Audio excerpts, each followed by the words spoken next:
I deliver mail to cryptids. I made a mistake on my second delivery job. By 02321.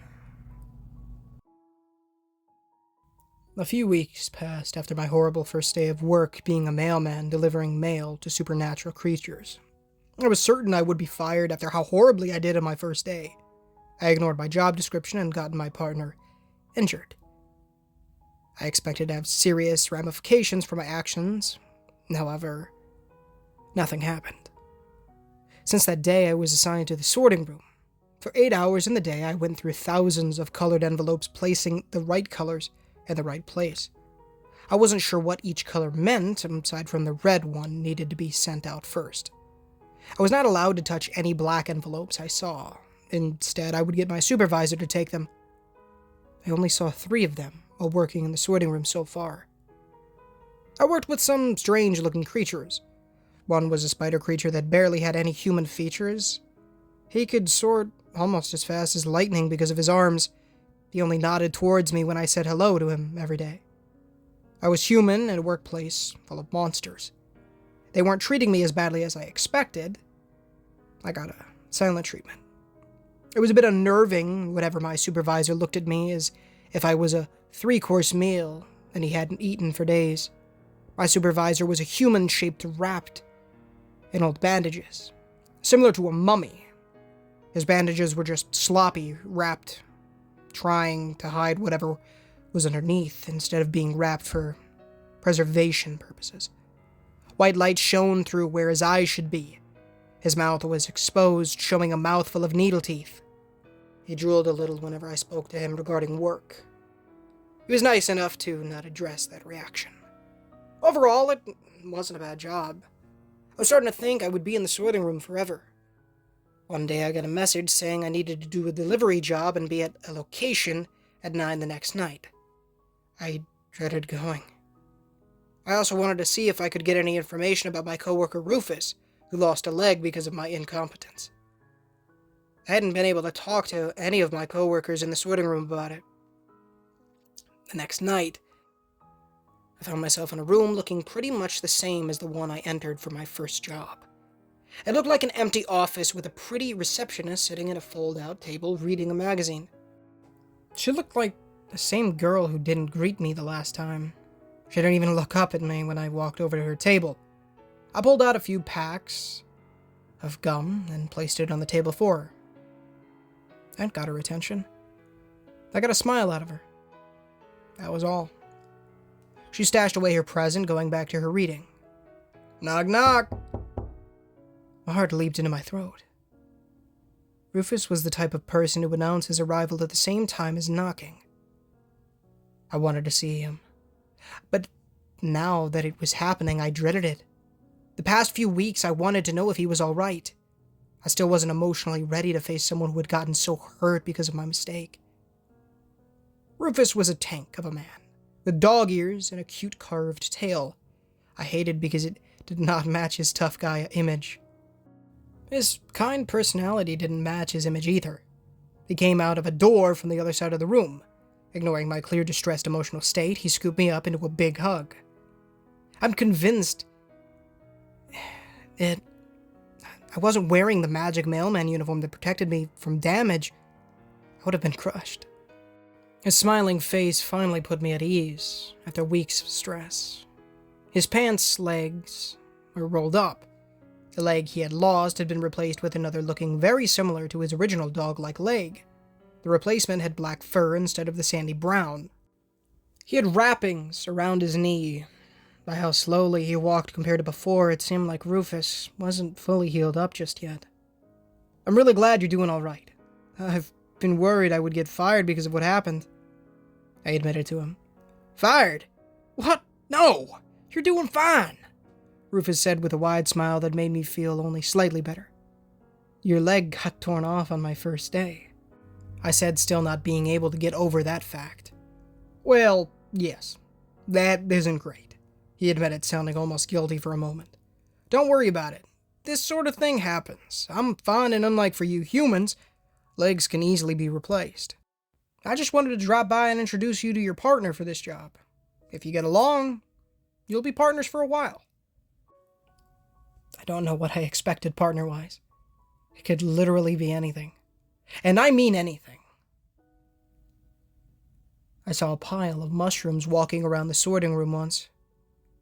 I was pleasantly surprised by a man looking to be around my age and very similar to Rufus. His personality was as friendly as my previous partner. Hi-ho! My new partner came in the room the same door Rufus arrived from. He walked across to me, taking my hand to shake it in the same greeting my old partner had.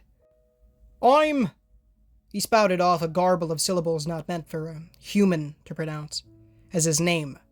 Him and Rufus must be related. Max, the receptionist finally spoke. Oh, right. My human name is Max. He was at least a foot taller than me, but smaller than Rufus. His dog ears on the top of his head were fairly large compared to his head. I saw paws poking out from his rolled-down pant legs.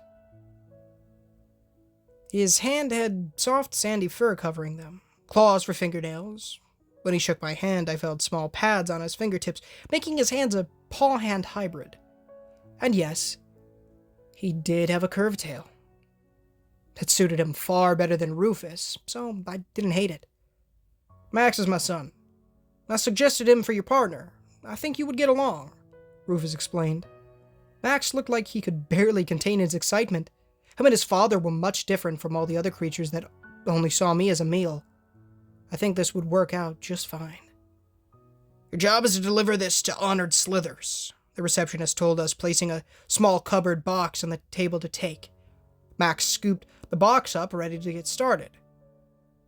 This is going to be an easy job. I hear honored slithers hangs out in a park on the human side of things. Not dangerous at all, Max explained to me. That made me wonder something that had been rattling inside my brain for a while. As far as I could tell, mail was delivered in teams of 2. More if the job was extra dangerous. If it was a simple job, why waste resources and send an extra person? With the last job, if Rufus went alone, I was certain he would have done just fine. This sounded like an easy job today. So why even have me go along? How come we have teams of 2 for everything? I asked. Oh, simple really. Even if we think it's an easy job, we really can't predict anything that goes on in the field. Teams of 2 were far more likely to get the job done and have one worker return. You know that joke about you don't need to be faster than the thing chasing you, only faster than the person with you? Yeah, Max explained as he trailed off, looking beyond me, clearly remembering something unpleasant in his past. Anyway, let's get going. Max recovered quickly, going back to his pleasant self. We both said our goodbyes to Rufus and left the meeting room. The room we had met inside were called 0 rooms. They could be controlled when to appear and where the entrances and exits went. We went through the door I arrived in, but it no longer was connected to the building I had entered through. We walked out into a damp and dark public bathroom. The stall was the door we came out of. When the door closed, it returned to being a normal stall door. I used my phone to get a look around. It wasn't clean, but not as dirty as other public park bathrooms I've seen. The door to the outside was locked. I feared we would be trapped inside until the morning and a park worker came by to let us out. Max made sure that didn't happen. With one swift kick, the door not only burst out from the hinges, but slammed against a tree. The metal completely twisted. I'm glad Max was friendly. I never wanted to upset him if a low-effort kick could do that much damage. I'll sniff around trying to find a good spot to wait. I don't know what honored slithers smells like, but supernatural creatures are different than humans. I can tell the difference, Max explained when we got out of the bathroom. He placed the box we should be delivering on his head between his ears and started to walk with large, playful steps. I was utterly mortified that he started to sing the song I had taught Rufus on the last job. He was singing it out, even if the lyrics weren't correct. He paused trying to think of the next verse, and I jumped in with a question trying to distract him from singing in a dark and empty park. How come Slithers has the title of honored? Is he super important or something? Max looked a little confused over my question, as if I should know the answer already. Honored is just what we use instead of Mr. or Miss, because some creatures don't have a gender, or they have a gender that hasn't been named. It's a sign of respect. We wouldn't have a job if these creatures weren't sending mail or receiving it. Mind you, some just use whatever title they like. I've come across females that go by Mr. because they like the sound of it. Same for males and the ones without genders. Didn't you read all of this in the handbook? The last part made me stop dead in my tracks. What handbook? No one ever told me about a handbook. I only received a blank swipe card to get inside the zero rooms in a pair of uniforms. You would think something this important would have been brought up before now. I never got one, I admitted. What? You did a job without a handbook and lived? Humans are so impressive. Max looked so excited I didn't have the heart to tell him I didn't actually do anything on my first job and mess it up. I really needed to look into getting a handbook once we got back. I'll send a message seeing if we could get you one. I would lend you mine, but it's not in your language, so you can't read it. I don't think any one of us does have one in a human language, so maybe that's why you don't have one yet. The last time we accepted humans was around 500 years ago. The handbook gets outdated fast, so we can't give you one of those. Even if he did, I doubted I could read English from 500 years ago. And he said a human language. It could be written in anything. I would just go without. Max was friendly enough, and he answered any questions I had so far. It wasn't a big deal until we got a more dangerous job. We walked through the park, Max leading the way. I saw a few people walking home from work, but none looked our way. I wondered if they could even see us, or if the uniforms had some sort of magic that made us invisible to humans. After all, I really couldn't explain away Max having a very real set of dog ears and a tail. Max stopped at a bench under a streetlight. Sniffing the air a few times, he sat down. I sat next to him looking around, expecting to see anything besides, well, an empty park at night. Do we know when Honored Slithers is going to show up? I asked after a few minutes of listening to Max hum next to me. Nope. I looked over at him confused. Are we just going to sit there all night waiting? Wait. So we are really just going to sit here and wait? Isn't there a way to contact him? Saying the package is ready? I asked, and Max looked like he wasn't sure he wanted to answer my question. Well, no. We don't really have a way to call others anymore. Some creatures that have embraced human culture own those things called, phones.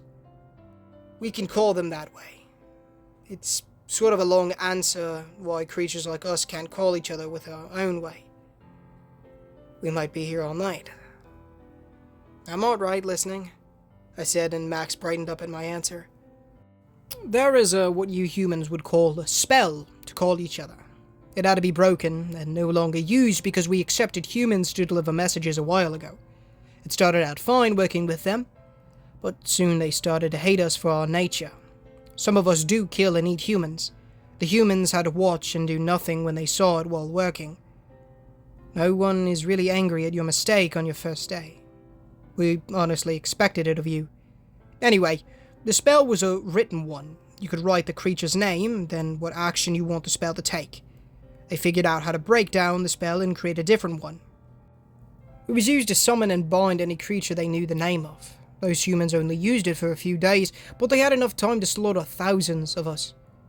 I can understand why it happened, but not all of the ones who are born to the night harm your race. They don't even interact with anyone. They're completely harmless.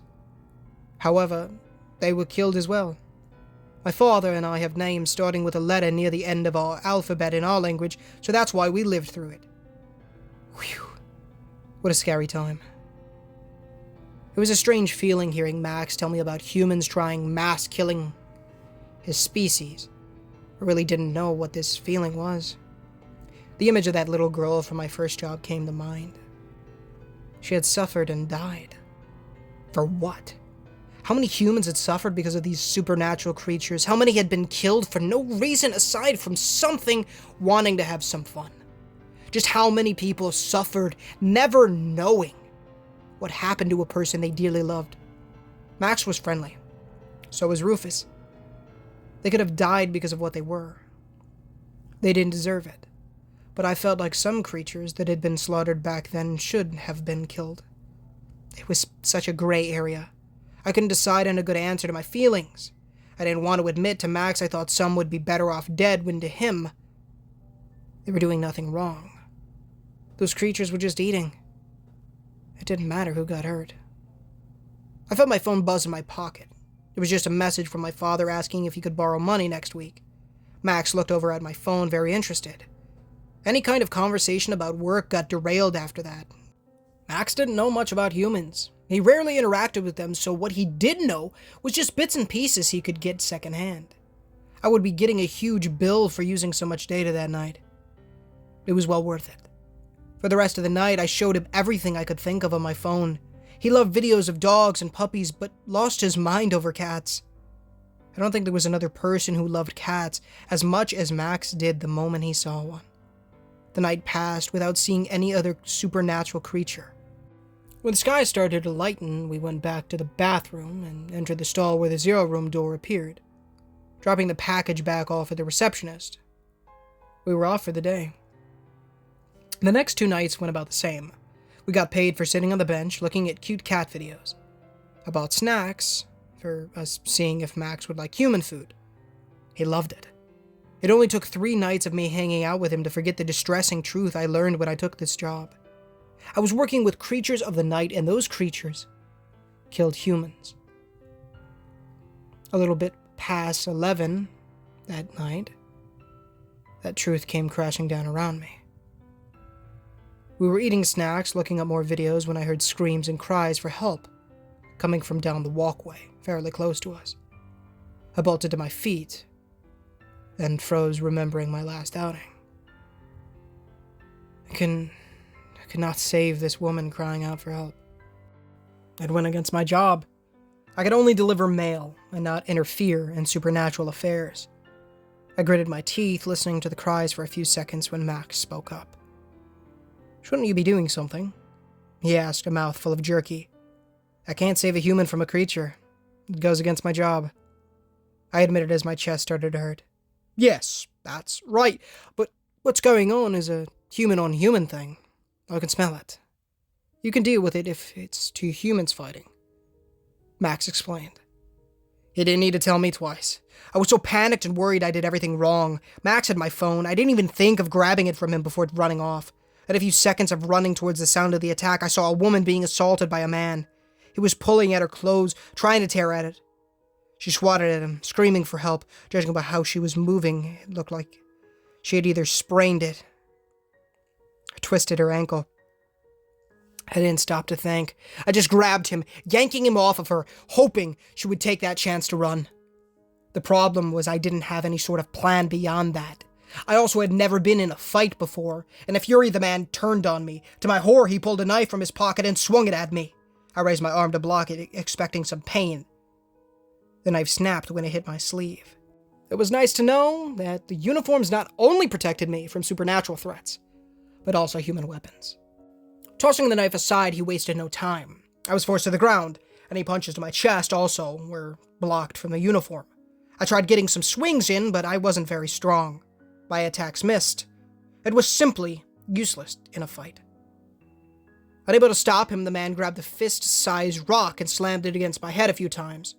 The weak point of my magic uniform is it didn't protect when it wasn't covered. Pain flooded my head as everything went dark. I don't know how long I was out for, maybe only a few minutes. I came to, head pounding, and struggled to sit up. My attacker had turned his attention to the girl again, who failed to run away. He wrapped his arms around her waist, trying to drag her deeper into the trees along the trail. When I saw that, my mind went into a blank fury. I never thought I was a violent person, or even an angry one. I always thought I was a bit of a wimp. Something just snapped. I refused to let another person get hurt because I couldn't do a dang thing about it. My head was pounding, but my body didn't react to the pain. I just got up and threw myself at the man, prying him off the poor girl once more. I don't know where the strength came from. I got him on the ground, sat on his chest, and just let loose. I faintly remember hearing crying behind me as I just punched his face with everything my body held. My knuckles got torn and ruined from slamming into his teeth. My head ached and blood from a cut on my forehead poured over one eye, stinging it, forcing it closed. My arms felt like they were on fire, but I didn't let myself stop. When I felt like I couldn't hit him anymore, I pressed my forearm over his neck and pressed down. I was positive I would have killed him if I didn't feel a soft touch on my shoulder snapping me from my crazed state. I felt something take me from under my arms and lift me off and to the side. What had stopped me from my attempted murder was a creature I assumed was Slithers.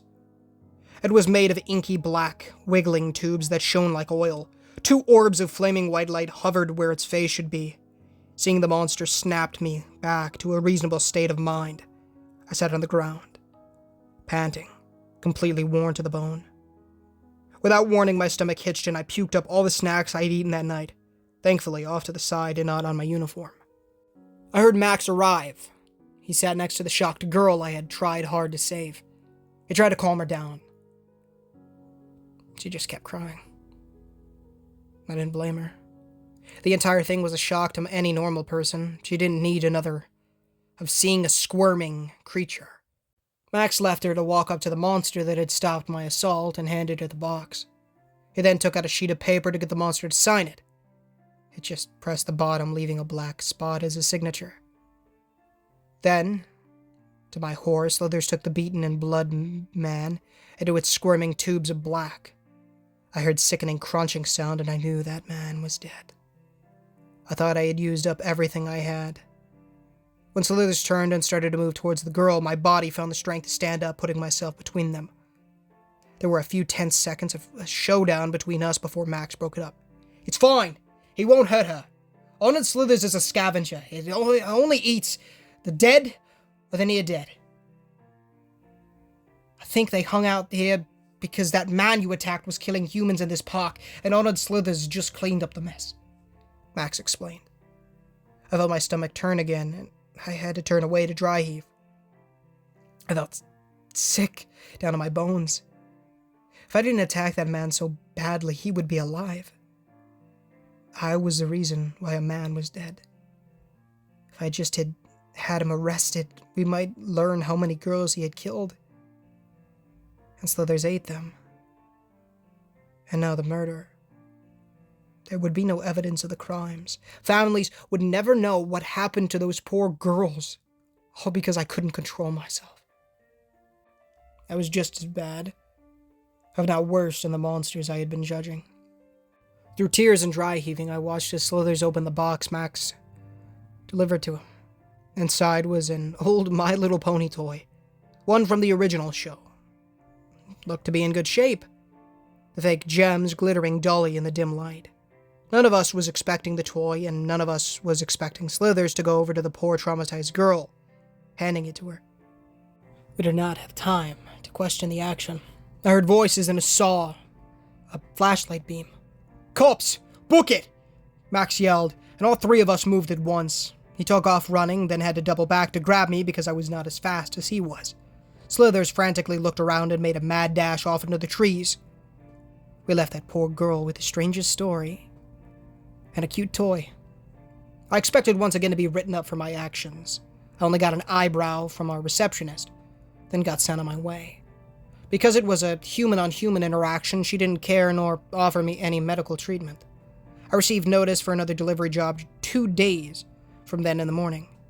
I got myself cleaned up the best I could, and feared going into the doctor to get my head checked out.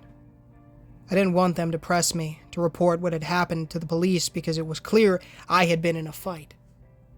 I could just hope I didn't have a concussion. Our next delivery job sounded simple. It was a large sword wrapped in Christmas paper. It was so large I couldn't lift it. Max easily took it, carrying it as if it weighed nothing. We sat in front of a convenience store waiting for a creature to pick up the package. Max could tell I was feeling down, but wasn't well versed in humans enough to figure out how to cheer me up.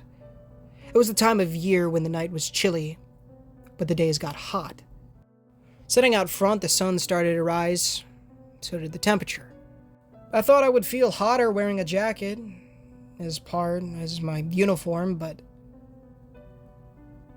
wasn't too uncomfortable in the sun. I still bought us both a popsicle from the store, a chocolate one for myself, and an orange one for Max. I sat turning over the last job over in my head. I hated the idea of victims never being found because of my actions, but that would only be the case if slithers actually ate them. I learned that the ones receiving packages could request a certain set of workers for the job. It helped keep certain races away from others if the mail company wasn't aware of a bias. I felt as if slithers saw what was happening in that park and couldn't stop it. They ordered something when they heard a human was working for the mail delivery. They may have hoped I saw the man attacking a girl and put a stop to it. That was just hope of thinking on my part. Aside from Slithers giving the girl the pony toy, I had no proof there was any kind of kindness in the pile of squirming shapes. Slithers was a supernatural creature, but it was in its nature to eat humans. Putting an end to a serial killer in the park would remove the food source. It's not in his best interest to have it stop. Max, if I wasn't there, would you have saved her? I asked him, finally breaking out of my thoughts. No, he answered honestly. I didn't blame him. She was not of his species, not his job, not his world, not his problem. I had finished my popsicle and saw writing on the stick. It said I won a free one, and I didn't think they still ran that sort of promotion. Without a second thought, I started to turn and offer it to Max. I really didn't have any proof to support my theory that there was some good monster out there. Yes, some did kill people, without a second thought. Monster lurked in the darkness of the night waiting. But there might be some kind creatures too. At the same time, Max turned towards me, popsicle stick in hand. He'd also won a free treat. At the same time, we both had offered it to each other, causing us to laugh when we realized what we had done.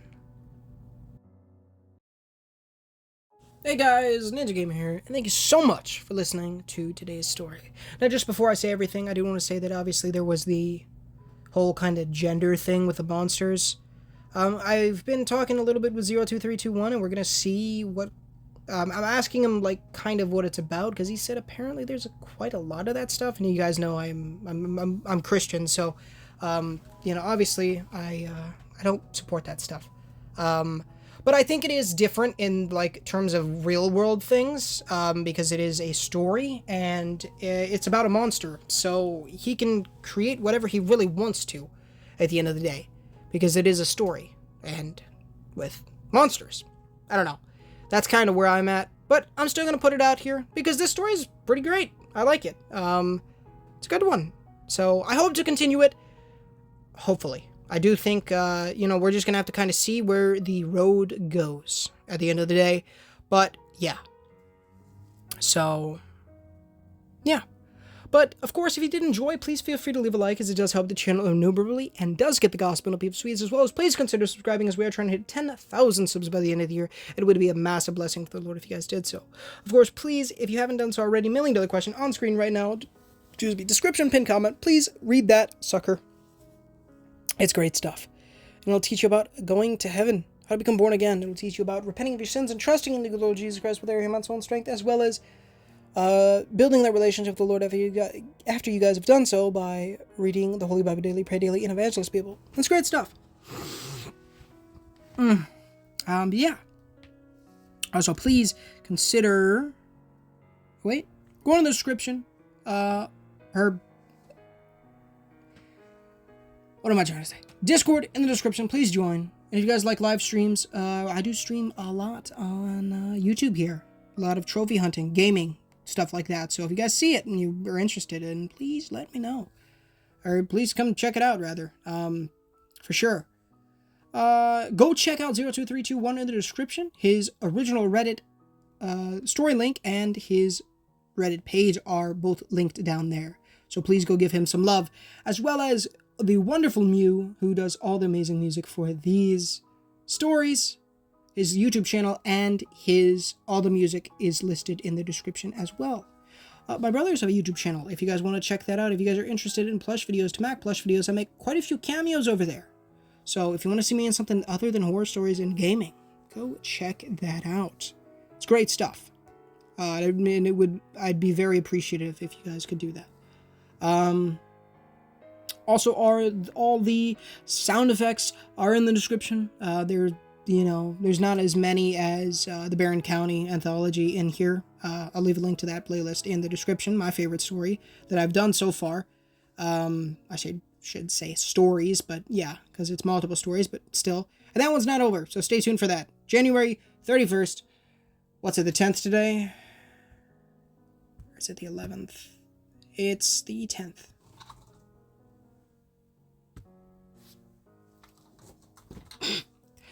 So 21 more days. But yeah, very excited for that. But yeah, go check them out. All that great stuff. And yeah, I hope you guys are enjoying this wonderful thing that we're doing over here. It's a pretty solid story. I hope you guys are enjoying it so far, and I do hope we get to continue it. But I'm going to be continuing to talk to him about the kind of stuff. And so yeah, again, this is a much bigger universe.